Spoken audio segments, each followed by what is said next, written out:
As the saying goes, teach a man to fish and they'll feed themselves for life. And if you give a man one bad female experience, they'll succumb to permanent perils of insecurity by loathing and self-agony and critiquing every single blink a female dares to take in their presence. There's actually a term for this. No, TV Thea.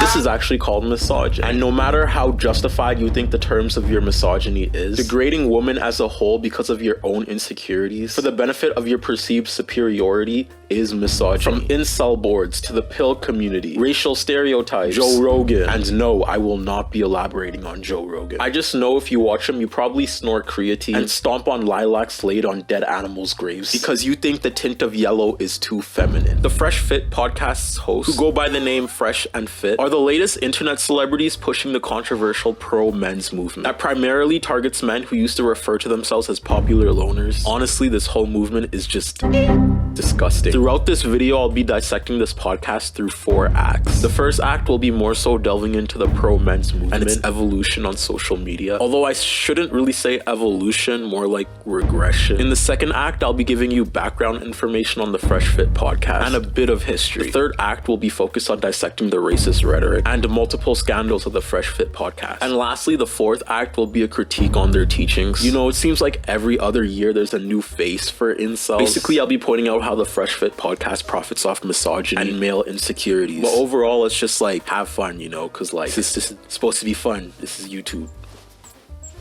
So without further ado, where's my remote? Let's dive into the video, shall we?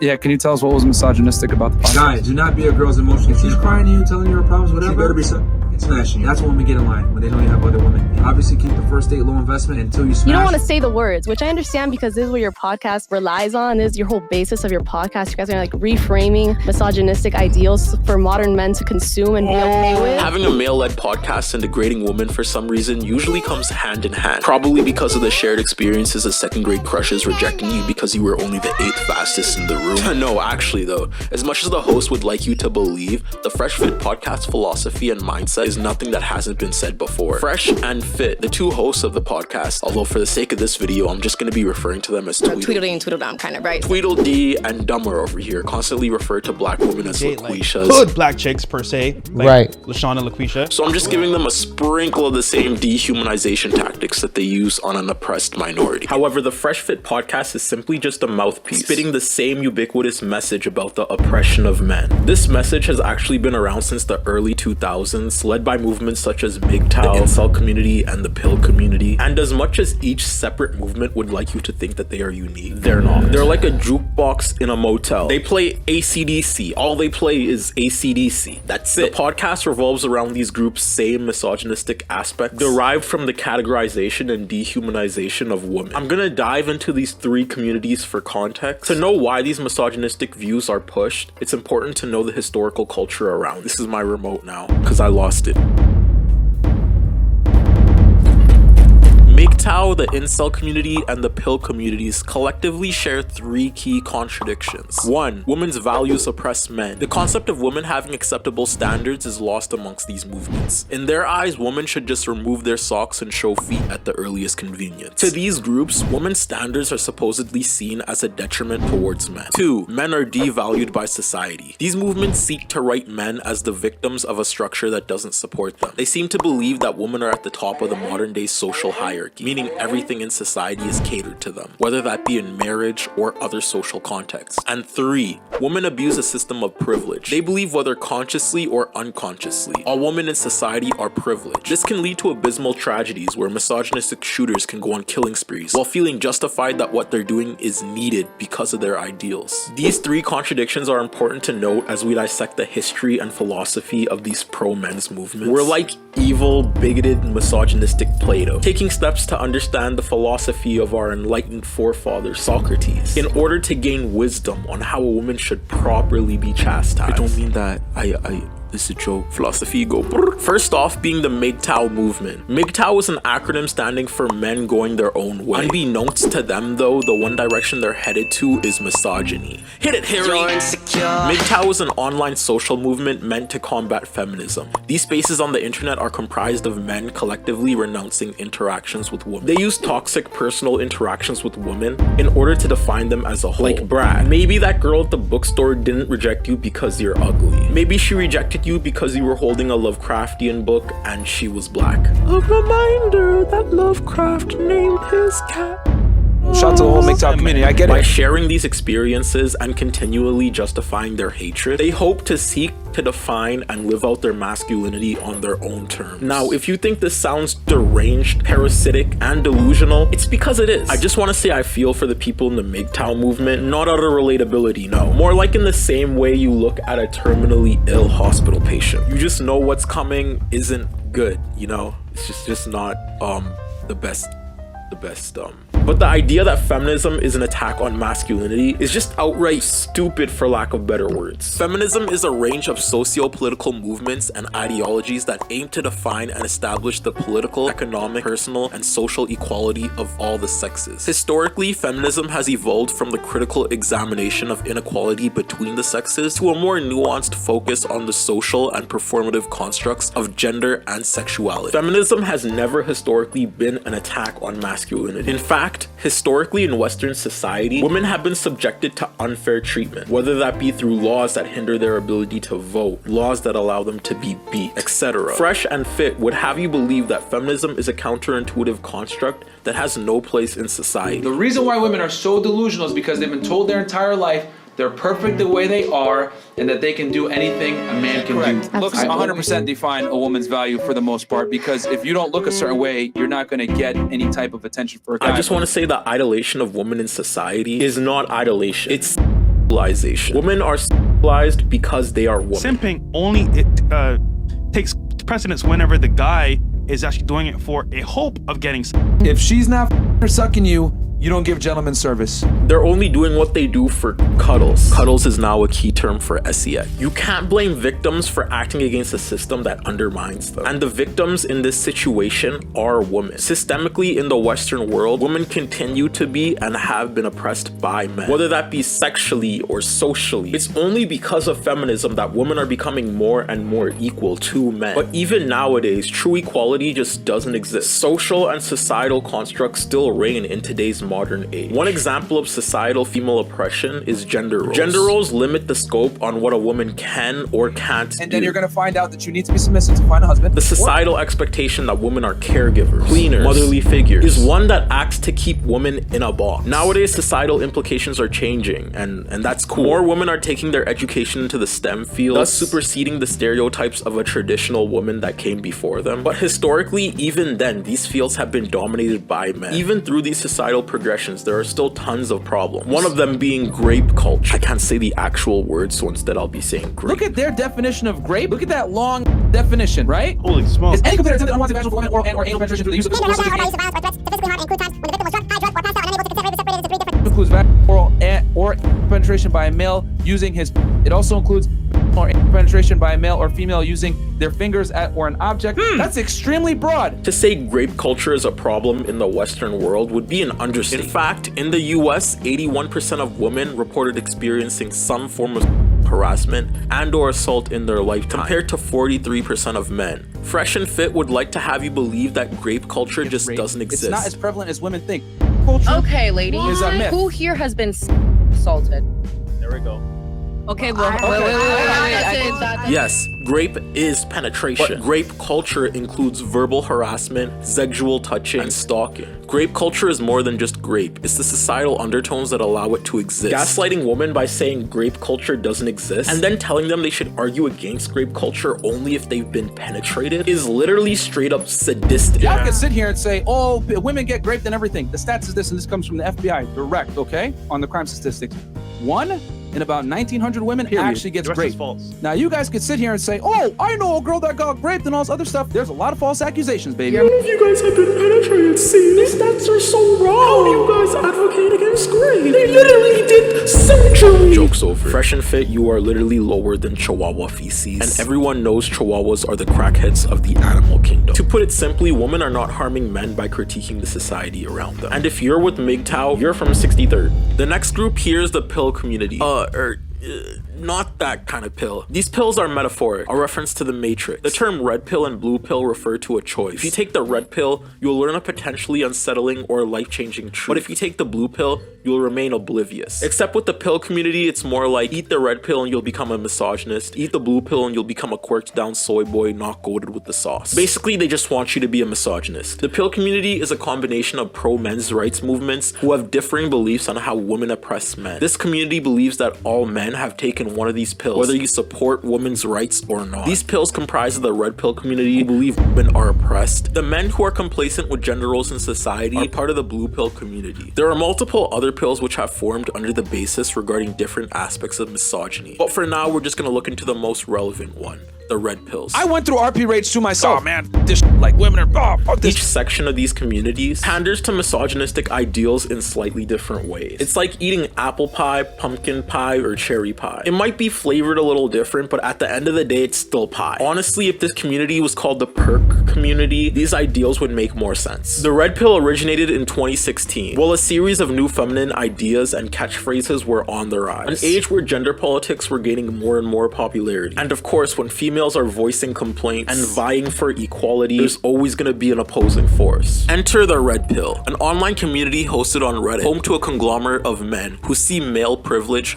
culture, and gender roles as abstract ideas that shouldn't be considered, because at the end of the day, females supposedly have more power in society. Society makes the world a bizarro existence for women, man. To this I say, Queen Elizabeth is probably the most powerful woman in the world right now, and Britain fell off in the 1800s. There's really no argument for you here, sorry. The red pill community sets to give men dating and relationship advice. Basically, they believe unless you meet certain quotas, dating between men and women nowadays is generally invalid and ineffective. To be honest, if your biggest complaint is not being able to get women, that sounds like a you problem. Petition to make the pill community the perk community because they tripping harder than Demi Lovato on a Tuesday. Women aren't rejecting you because you're ugly. They're rejecting you because you're 20 years old and you still play Genshin Impact. I have a question for the red pill community. Can you name one female president? Because there hasn't been any, right? Nice. I'm glad that we're in agreement that women have a hard time seizing power in America. But I'll make this a little easier for you, okay? This one isn't a trick question. Can you name 5 female politicians? Yeah, that's what I thought. The power women have in society is bar none compared to men. Frankly, I find it ridiculous that women are complaining about real life issues, like not being taken seriously in their respective office spaces. And men blaming everything on their periods. And then categories of men hear this, process this, and instead of thinking, maybe women do have it a little harsh, they instead choose to regress into insecurities and go, oh, well, I'm a virgin and women don't strip for me, so this probably means that all women are evil. Their problems don't exist. I have the most problems because I get 0 women. I get 0 play. Therefore, I am oppressed. One Direction, please do the honors. You're insecure. The red pill is the most relevant misogynistic movement in the pill community. But just know if anyone refers to themselves as yellow pilled or black pilled or any of the pills, it's just the same. Just misogyny with different colors. Please don't consider them human. They're like the mushy monster with drool that that guy was cool. Okay, they're like prisoners in their own minds. Get it? Cause they're like incels. Speaking of incels, the most vile, poor excuses of life amongst these 3 groups are incels. It's pretty impressive that even amongst these horrible groups of degenerates, being MGTOW and the red pill community, you manage to be the most vile sector. Incels are like the ugliest head on the hydra. That slide at the park made of metal that gives you 3rd-degree burns on contact. The anchovies on the pizza. You get the point. An incel is a member of an online subculture of people who define themselves as unable to get a romantic partner despite desiring one. These communities, in similarity to MGTOW and the pale communities, tend to be self-reinforcing. By utilizing their shared experiences to justify their hatred towards women, the incel community has believed they found one dominating factor amongst all of them. They're ugly. They believe that their looks or traits have by birth led them to a lifetime of loneliness. This mindset is more so rooted in a belief pertaining to the genetic lottery. They believe if you're born tall and conventionally attractive, you'll get women. Whereas if you're not, then you're doomed doomed to the awful fate of being celibate. This is just untrue though, because Barry Benson from the B movie single-handedly disproved this theory when he begged the tennis girl, okay? He's not even human. According to all laws of known aviation, there's no ways that a bee should be able to its wings are too small to get its fat little body in the hole. The bee, of course, anyway, because bees don't care what humans think is impossible, or however the script went. The incel community has developed elaborate misogynistic theories that act as a way to blame women for their own insecurities. These theories are all centered on the idea that women are by nature shallow and cruel human beings that only choose a handful of the most attractive guys by nature. The irony behind this is them valuing women just for kind of shallow in itself. This theory regarding women is just not true. I mean, look at any Adam Sandler movie. If we take incel rhetoric and apply it to these situations, Adam Sandler is getting crowds of women based on his looks. But that's far from the truth. The dude literally looks like an Easter Island head. He looks like 5 different social teachers did a fusion dance and decided to act. He looks like, I'm getting a little too mean. The point is, looks in society are important, but women aren't shallow creatures who only want you to hit 6 feet. There's much more to a man than just his outward appearance. Convincing yourself that the female eyes are only trained to appreciate the outwards appearance of men will only lead to internalized hatred. Incel subculture is also self-radicalizing, meaning they repeat and regurgitate their own statements so much that a hatred builds. This pent-up hatred has led to tragic social outcomes, where self-described incels take their anger out on women they believe are refusing them relationships and sexual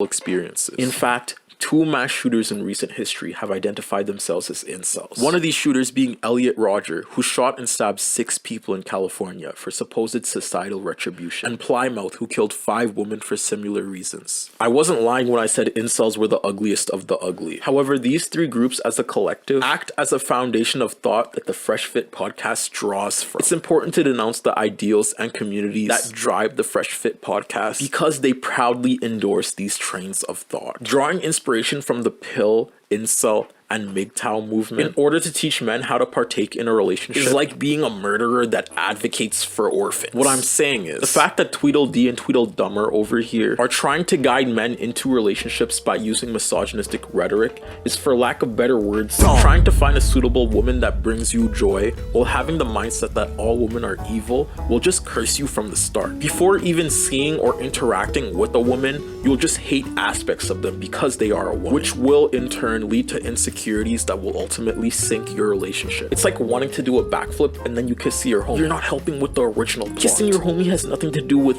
doing a backflip. I mean, like, I'm not against kissing your homie. Like, it's cool, you know, like, if you want to do it, like, but that has nothing to do with doing a backflip. You know what I mean? Like, it's just like, you know, like, it's not, there's no correlation between both. I'm sincerely sorry, but the internalized power that incels think they seem to have with their partners is literally just a pitiful attempt at holding together their frail egos while justifying their insecurities. But I digress. The hosts Tweedledee and Tweedledummer use misogynistic foundations of thought, try to teach their viewers about the evils of women. They do this by regurgitating stereotypes and utilizing Tinder statistics in order to tap into the internalized insecurities of men. If you have to use Tinder statistics to reaffirm your beliefs, listen. Tinder is a place where university students go to de-stress themselves from the wallowing dread of slaving away 5 years in return for a $15 an hour job. Now that we've ran through the problematic history regarding the misogynistic terms both Fresh and Fit reiterate, let's finally get into this podcast, shall we? The Fresh Fit podcast was started February 5th of 2020,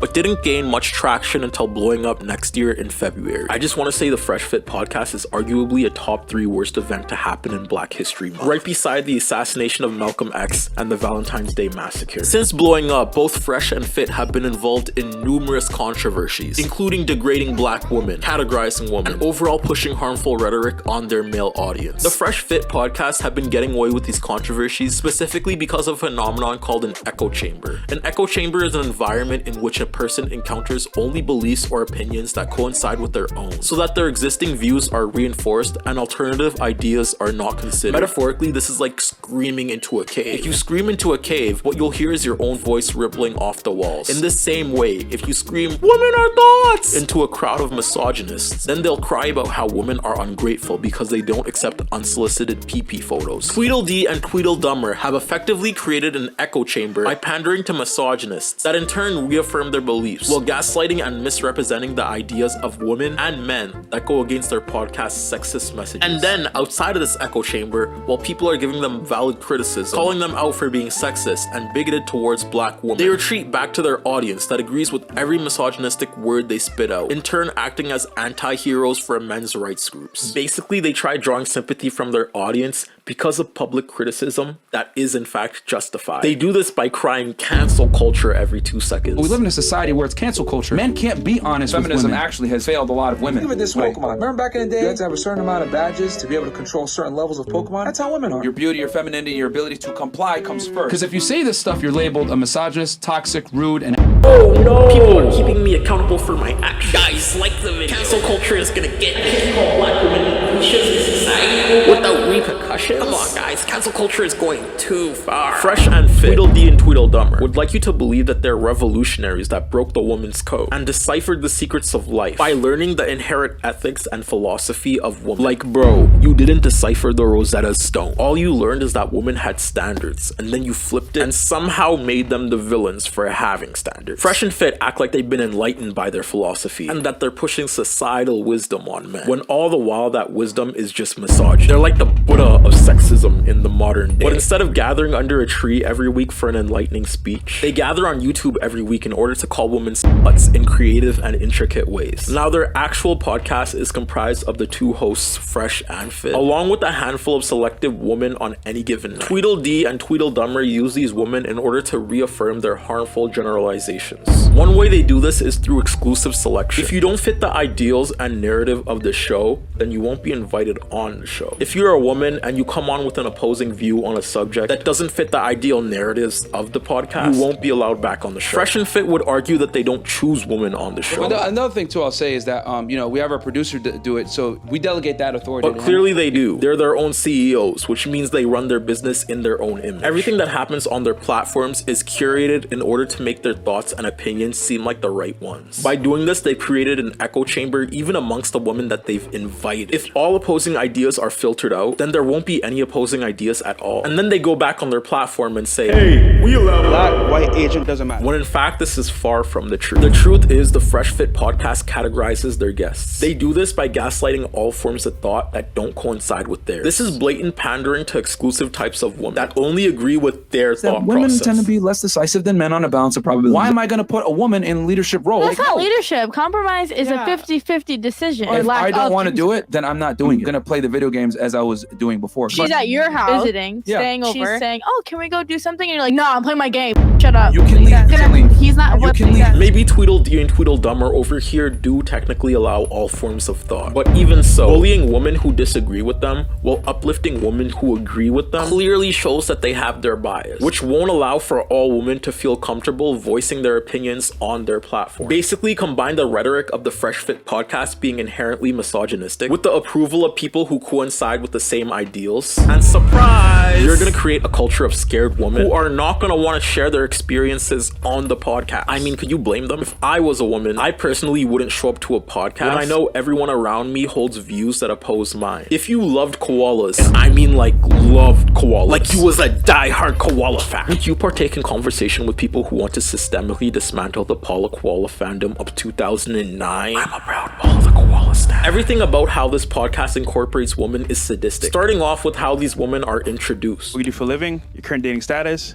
and if you want your body count. Having your body count be as important as your name is inherently meant to shame and degrade the opinions of women with higher body counts while reaffirming the opinions of those with lower body counts. You can see how the audience actively uses negative terminology, words, and generalizations in order to address the women with high body counts while praising those whose body counts remain low. If you made the case that Fresh and Fit aren't partaking in these comments, therefore they shouldn't be held accountable by them, then you're wrong. When you've curated a platform as big as theirs for 2 whole years, you know what your audience wants and reacts to. You're responsible for the audience and ideals that you bring in. Tweedledee and Tweedledum also spend a segment of their time responding to these comments, adding fuel to the fire and reaffirming their audience's hatred. If your audience is shaming women and you're condoning it by reaffirming those stereotypes, thus participating in the objectification of women, then you are in the wrong. Shaming is the action of stigmatizing a woman for engaging in behavior judged to be promiscuous or provocative. Shaming is sexist because societally women bear the burden of being held accountable for their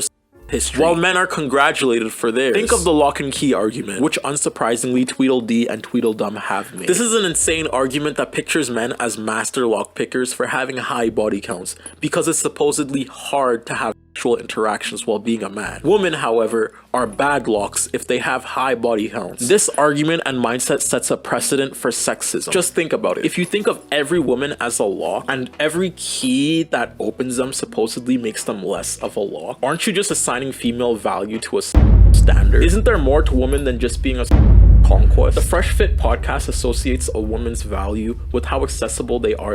By doing this, they're categorizing women into a box. In the immortal words of Albert Einstein, women only be valid when they slobbing on the schlong. Honestly, people just take photos of Albert Einstein and make him say whatever, so I wouldn't be surprised if he said that. But I digress. The notions and generalizations that these two regurgitate are the arguments that women should be more obedient, less promiscuous, and adjusting for men. Basically, what Tweedledee and Tweedledummer over here are doing are forcing women to fit a mold. This mold is a list of misogynistic criteria perceivably needed in order for a woman to be of value to men. It's also important to note that there's a difference between categorizing women and having standards. You can have your own perceived notions and ideals of a dateable partner, but when you have misogynistic ideals that lead to a woman being devalued as a whole, like the concept of a housewife or an obedient homebody, then instead of setting standards, this practice devolves into a situation where you're expecting all women to cater to you by fitting preconceived notions that you've conceptualized for them. You can see this train of thought portrayed again and again in this podcast. The women on this podcast that are praised and agreed with are the women that fall in line with Fresh and Fit's internalized hatred regarding gender ideals. Meanwhile, the women with low body counts are only perceived as pure because of their body counts, therefore setting a culture of slut shaming on the podcast. Also, time and time again, Fresh and Fit make quips, jokes, and stereotypical statements that are meant to degrade women, calling women thoughts, hoes, ratchet, etc., then backtracking their beliefs by saying, You don't want to buy a used car with high mileage. the traditional woman argument is stale, old, and outdated. Why can't we leave that back in the 1800s? Like, it's literally older than powdered wigs. Yes, there was a point in time in Western history where both men and women would fit roles that were expected of them. However, no matter how lovingly you decide to romanticize the oppression of women, the fact is, as a society, we've outgrown these ideals. I just want to remind you guys that the stereotypes and conceptions of a traditional woman actually work to keep them obedient to men. Which brings me to my second point. Time and time again, Fresh and Fit recall their philosophy as rooted in logic, meanwhile not citing any sources except the experiences of men that communicate with them. I don't count Tinder statistics as a reference. That just shouldn't be a reference. Men who think women only have value when they can squirt further than 5 feet are not men who you should be taking references from. Tweedledee and Tweedledummer lead a group of these incels that continually feed into their misogyny. Contrary to what they'd have you believe, there's no groundbreaking facts or revolutionary logic in their work, but rather where rational thought should be, in its place you will find insecurities rooted in sexism. But they have 520k subscribers, right? They must be doing something right. Well, YouTube is the most used digital platform in the United States, only second to Netflix. YouTube is literally the TV station of the world, and this channel is Cartoon Network Adventure Time at 6 p.m. on Sundays. You're welcome. There are around 215 monthly users in the United States. Even then, the United States itself only draws a minuscule percentage of viewers worldwide.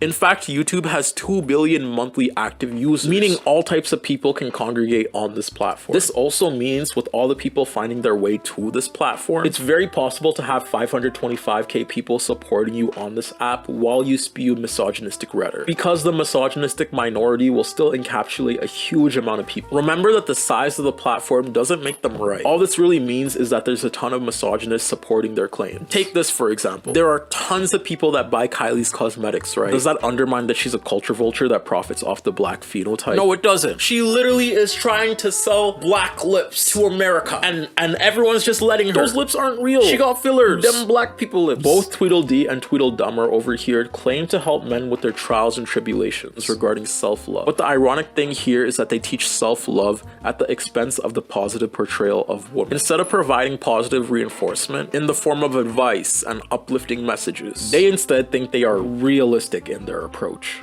Here's the thing. The reason why the patriarchy exists is because it works. The patriarchy, you're looking at the negative. What you're not looking at is the positive. Oppression is that you're trying to say, I'm a black woman and I'm being oppressed. Cap. But you actually have more of an advantage. Wow. You have you have an The advantage. funny thing is, every time they reference gender roles and stereotypes, they're reaffirming the beliefs of something called the patriarchy. The patriarchy is associated with a set of ideas. A societal patriarchal ideology acts to explain and justify attributes between men and women. Whether you agree or don't agree that the patriarchy has negative or positive connotations in society, one thing is for certain: the patriarchy exists. You can see them reference the patriarchy in their clips. This system, whether they feign ignorance towards it or not, is the patriarchy. And in their eyes, the patriarchy is a social construct which in the dating scene benefits women more than men. Tweedledee and Tweedledummer have come up with these delusional theories on how women by nature seek out certain aspects in men. The idea that women inherently have internalized beliefs in order to categorize men is ironic. Alright guys, so as you can see, this is hypergamy explained as to why you're not getting girls. Women are competing for the top 20% of men. Women are looking for Christian Grey. Women aren't degrading you. Yes, women have standards, but they aren't as unattainable as you think. Through this thought system, you're actually teaching men how to degrade themselves. By believing that you need a $200K a year job, alpha tendencies, Crunchyroll premium, Fresh and Fit are projecting those insecurities onto their listeners, boxing them into a mold before they even meet a female and try to figure out what they like. It's like they don't believe women have personal preferences. Maybe they like pirating anime too. You don't need a Crunchyroll account all the time, you know? Needless to say, but I'm still gonna say it. This thought system also works to degrade women, using the theory of women having these sky-high standards in order to justify their misogynistic ideals, when in reality women don't have these internalized feelings. Now I'm about to say it. The infamous term. These guys are pick-up artists. You know, if you follow these steps, you'll go from simp to pimp. Transforming simps to pimps, baby. As if these guys are some kind of misogynistic Karl Marx about to redistribute the means of or something. Remember MGTOW, incels, and the pill community? Well, this is where they come in. Anytime Fresh and Fit talk about a relationship dynamic between men and women, they reference rhetoric from these communities. And a common understanding that they have with these groups is that women in the dating landscape only exist to finesse men. Women are designed to survive. They look at men as an expendable resource to get what they need. As a matter of fact, most women don't see 99% of guys. They're invisible to them. Invisible. Okay? Therefore, they feel justified teaching men how to finesse women in order to not get finessed by the finesser, therefore finessing the finesser. The amount of mental gymnastics on display would give Simone Biles a run for her money. I also want to say this is just a complicated way of teaching men to coerce women for... This mindset again is rooted in the fact that women are parasitical, and at the end of the day, all they care about is a man's assets. What are you bringing to the table? I don't want a woman that's fat, obnoxious, masculine, or I'm an alpha male. A key that opens many locks is a master key. I'm bringing myself to the table, you know what I mean? I'm bringing my insecurities to the table. A lock that opens to any key is a lock. I'm gonna cheat on you. That's what I'm bringing to the table. I'm bringing adultery. That's the difference why men can be promiscuous and women can't. Plus, you have no value because you're 30. I only want 18-year-old girls because they're fertile. They're fertile and ready. I don't know what kind of world these dudes are living in because most of the time, a woman's standards are at the floor. I mean, look at me, for example. I literally have like a pink flamingo in the back. Look at it. I bought that flamingo with my money. To make money, I literally edit and post YouTube videos. I am by no means an alpha male by these guys' standards, right? Like, look at my hair. I look like a dying chia pet, and I literally begged the baddest woman in existence. It's Turb flexing his girl. It's Turb, you know she bad. You know she bad. If I can get a 10 out of 10 woman, you can too. The idea that women are only looking for men to take care of them financially is pretty outdated. Look, we're in 2022, and I know it's hard for you that women actually have a choice in who they date, and they're not picking you because you're balding and your friend looks like an iguana. But dog, honestly, if you looked for a woman in the modern world, you know, maybe like a skating rink or a bookstore besides Tinder, which is literally just a marketplace for those sugar daddy websites that you are always on. You're caught in 4K, dog. You're caught in 4K. Then you'd actually find a woman that values you more than just for your credit card. You can't be trying to scout women only looking for monetary compensation. Agree to give her monetary compensation for her time, and all of a sudden get mad when she's only with you for the money. That's literally what you and her signed up for. This train of thought just does not belong on Thomas and Friends because it's not valid. I'm not sorry. Actually, I am sorry that I called your friend an iguana. He actually looks more like Franklin, and you look like the school out of Wayside. And no, I will not be elaborating on that. You just gotta sit with it and come up with something.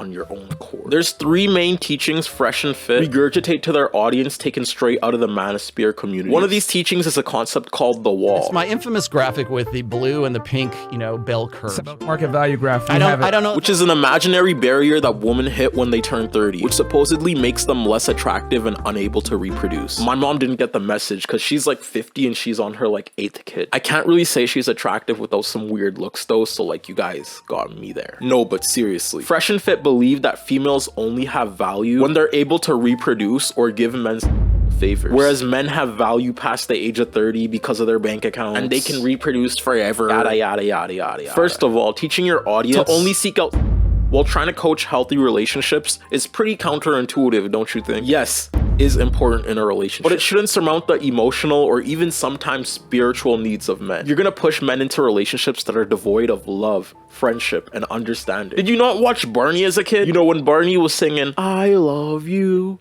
you love me, Fresh and Fit were in the back like, well, you haven't given me your body, therefore, your love is of no value. If it isn't wet and slippery, I don't give a hippity, not even a yippity. It's silent, like crickets. Jiminy! Someone tell Nicki Minaj to sign me. By the way, did you know you can't demand sex as a boundary? If a woman does not give you the bedroom fun, she's useless to you. Men don't ask for much from women. Maybe a sandwich here or there. So if a girl doesn't give you, that's like 1/3 of what she's supposed to give you gone. 50% almost. There's something called consent with women. When you're in a relationship, you don't want to force or coerce your partner to have sex with you. I think that's called great. Yes, coercion is great. Plus the elephant in the room that I haven't addressed yet. Isn't the idea that women only have value when they're having sex with you kind of misogynistic, or is that just me? Do you seriously look at a woman and the first thing you think of is or no value? Basically in society, Tweedledee and Tweedledummer believe there exists a strain of elite men called alpha males. Most guys, I'm gonna be honest, are beta male. You know, trying to comply, like he's gonna let you lead, he's gonna let you be put in an authoritative role. They're the people that solve the complex algorithm of Monopoly. They win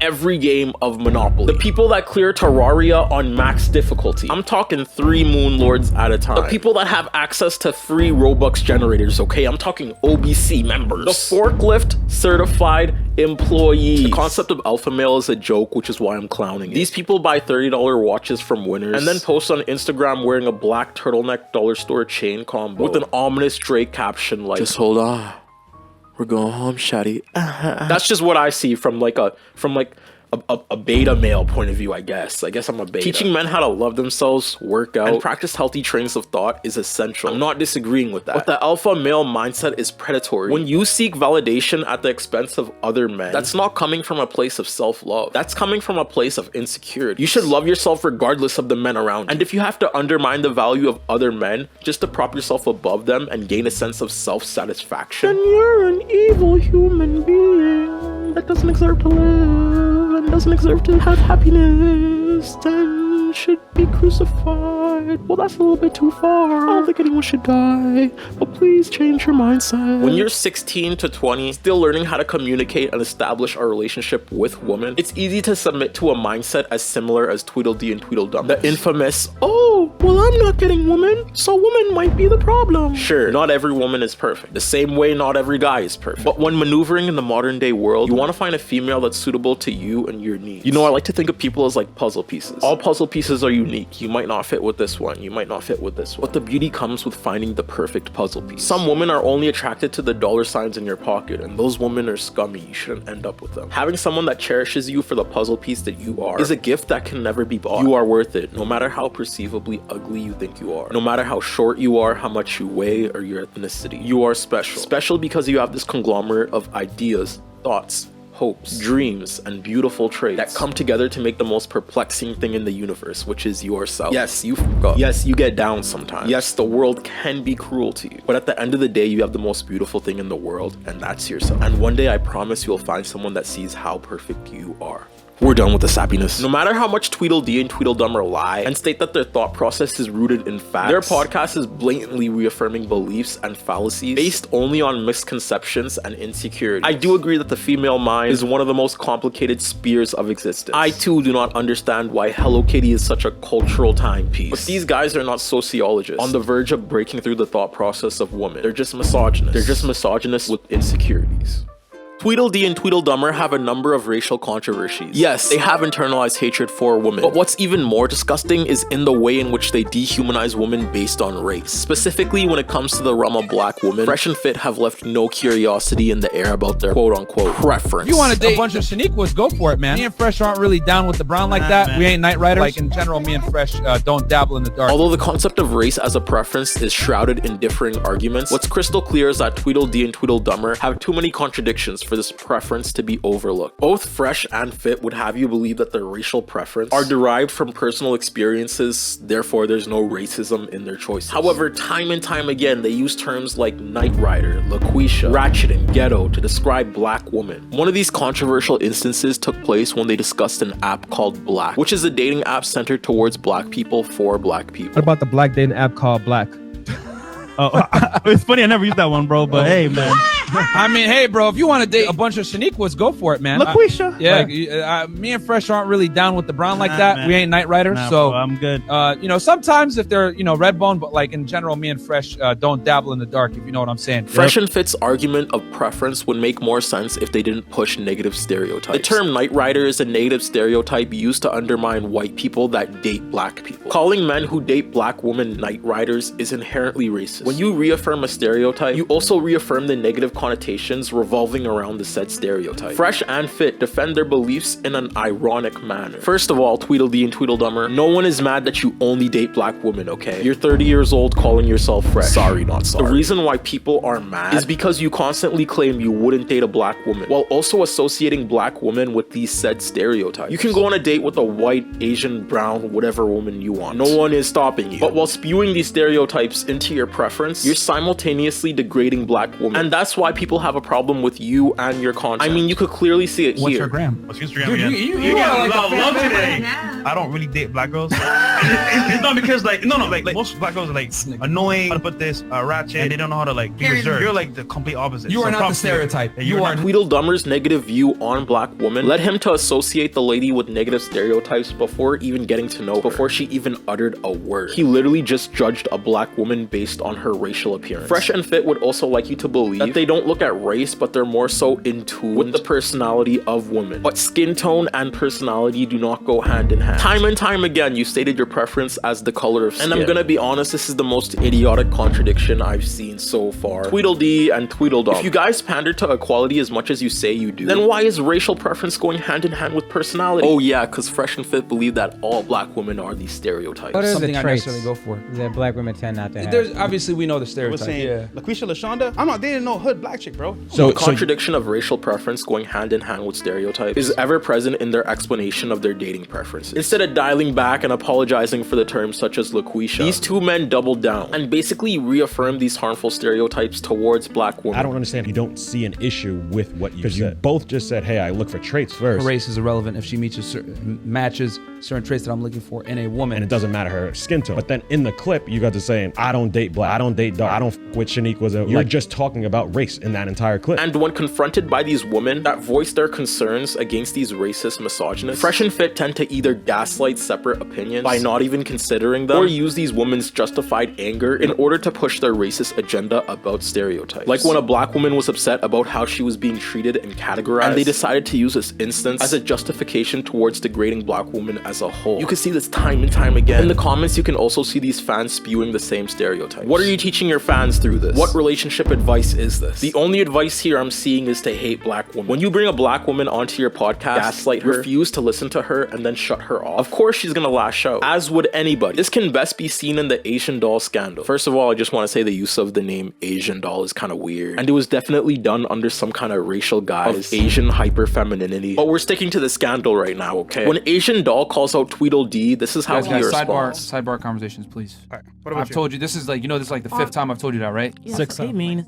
Hold on. Excuse me? You mean. I'm not mean at all. Okay, I don't care. Have you been here the whole time? No. All right then, so you don't know what was happening, I right? don't give a- How you gonna come on somebody's show, not know what go down, and say, oh, you're mean? Okay, well, you can get the fuck off the show too. Not the truth though. You mad about I said mean? You grown as hell. Well, yeah, well. All Asian doll did was call him mean. I don't get how this disrespect and attitude was warranted towards her. For someone that claims to act on the basis of facts and not emotion, that was a pretty emotional response, bro. Their second scandal with Brittany Renner was a bit more It was more. Can you tell us a little bit about yourself? Then? No, I think you know more about me than I do. No, obviously you do though, because you said that you warn guys about girls like me. So tell me about girls like me. You're not special. You're like other girls. So what makes you special then?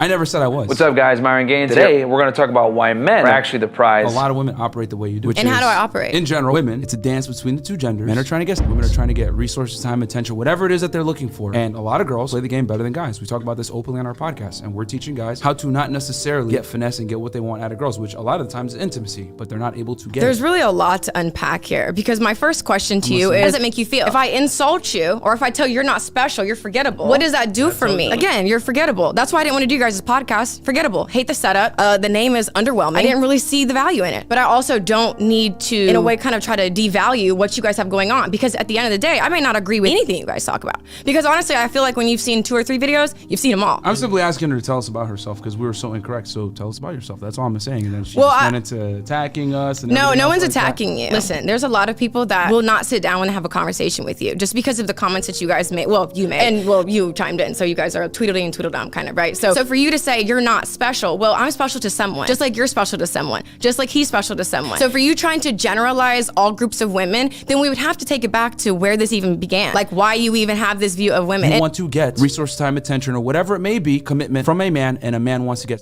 So no woman is special, but yet you guys have a whole podcast dedicated how to get women. So you're saying men are just limited to just, that's all you guys care about. There's no emotional need. Say what you want about Brittany Renner. At the end of the day, she's making solid points. The generalization of all women is something Fresh and Fit continue to do. Lastly, I just want to say how they bring up preference every 2 seconds to be an alpha male. Oh, I don't like black women. Oh, you went to the store the other day? I don't like black women. I don't like black women. We was shooting some hoops. By the way, I don't like black women, by the way. Just okay. If you didn't have these ingrained negative stereotypes towards black women, you wouldn't feel the need to trophy the fact that you don't date them. What is even a preference that excludes a race of women? Isn't that just racism? When you talk about traits, you talk about personality, a sense of humor, an affectionate listener. Last time I checked, black isn't a trait. It's a social construct of people. What about black women do you not like? Never mind, you already answered that like 80 times.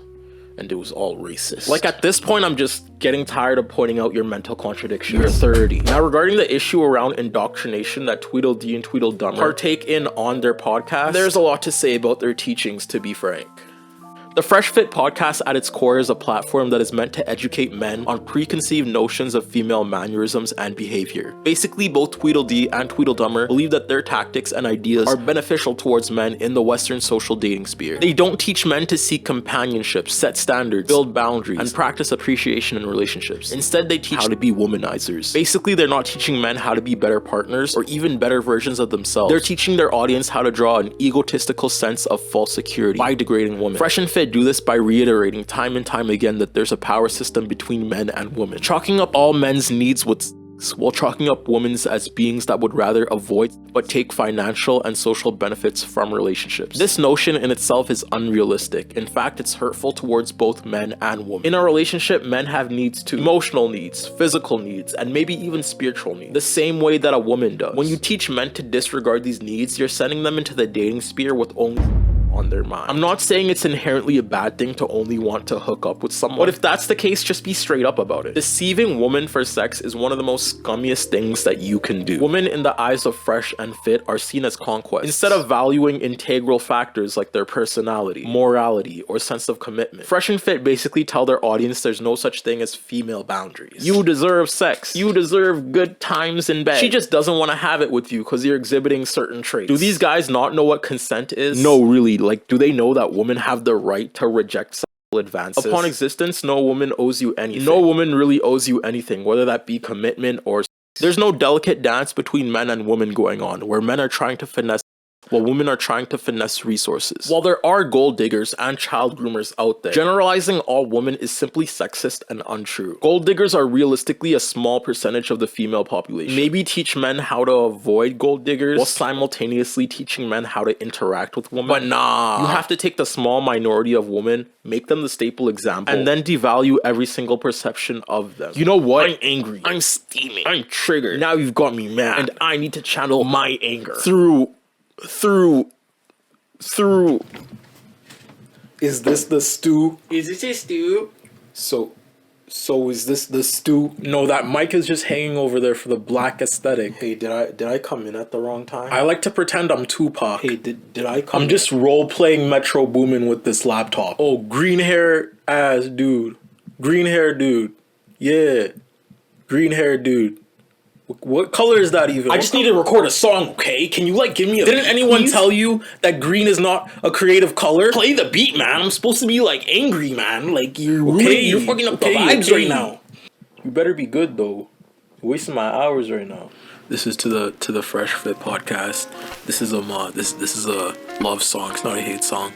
I love y'all. This is a love song, okay? I hope y'all get better with this song. Hey, Iguana. Hey, Mr. Iguana. Were you abused by your own mama? Misogynistic, just like your friend, the llama. He looked like a llama. Can you stop pushing false fallacies? Your followers have misogynistic realities. Damn, 'cause you're 30. Grown man. Damn, let's stop hating. Is it 'cause your wife divorced you? Now you quit procreating. You guys are like-minded, you should start dating. Since you hate women so much, maybe with men you should start mating. This is the la-da-da-da-da part that I would say, but I don't want to do it. Thank you for watching. I love y'all. Shout out to my Patreon members.